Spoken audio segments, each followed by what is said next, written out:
అలాగే అంబులెన్సులు కూడా ఇక్కడ ఆపేశారు. అంబులెన్స్ కూడా డీజిల్ దొరకపోవడంతో ఇక్కడే ఆపేశారు. చూడండి, జనాలు బాటిల్ పట్టుకొని మరీ నిలబడ్డారు. ఇక్కడ చూసుకుంటే అంబులెన్స్ కూడా పెట్రోల్ డీజిల్ లేదంట.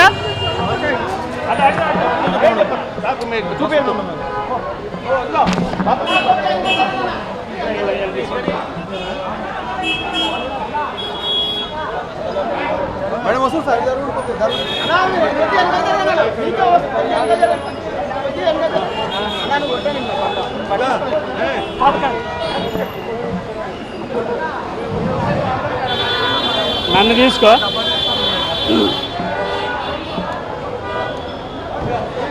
కొంచెం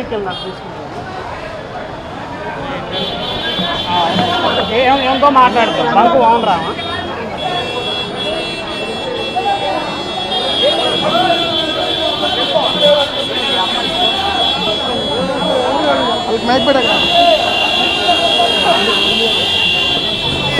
బంకు ఓనర్లు డబ్బాలు అడ్డు పెట్టి మరి జనాలు లోపలికి రాకుండా చేస్తున్నారు.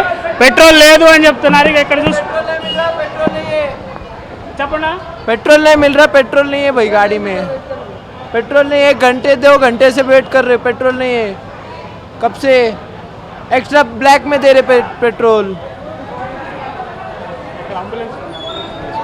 ఇక్కడ చూసుకున్నట్టయితే అంబులెన్సులు కూడా బంకులోకి వచ్చిన పరిస్థితి కనపడుతుంది.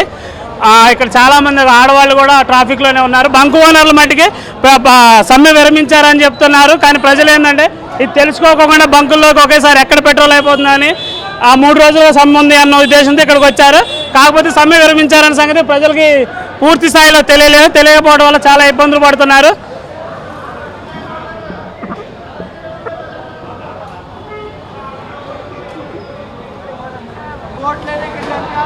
కాదు అంబులెన్స్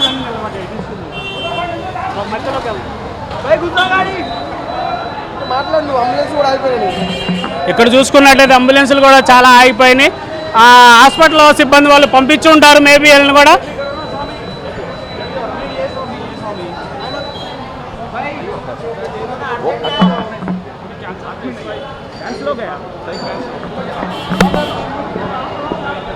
బంకు ఓనర్లు అయితే స్ట్రైక్ విరమించారని చెప్తున్నారు.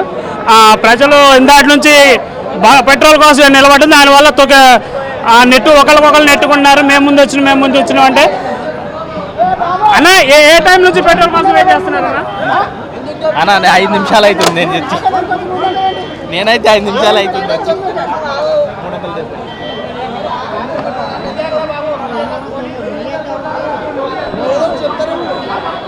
జనాలు అయితే తీవ్రంగా ఇబ్బంది పడుతున్నారు. సమ్మె విరమించారని తెలియకపోవడంతో ఇందాటి నుంచి గంటల తరబడి వెయిట్ చేయడం వల్ల వాళ్ళు చాలామంది ఆవేశంతో ఉన్నారు. మాకు 3 రోజుల వరకు బంకులు ఉండవేమన్న ఉద్దేశంతోనే ఇక్కడ ఉన్నారు. ఇక్కడ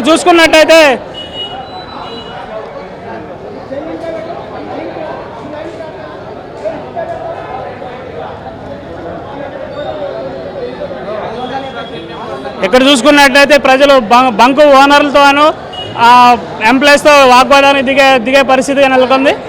ఇక్కడ చూడండి, ఎంతమంది బాటిల్ పట్టుకొని నిలబడ్డారు. అలాగే అంబులెన్సులు కూడా చాలా అంబులెన్సులు ట్రాఫిక్లో ఆగిపోయాయి.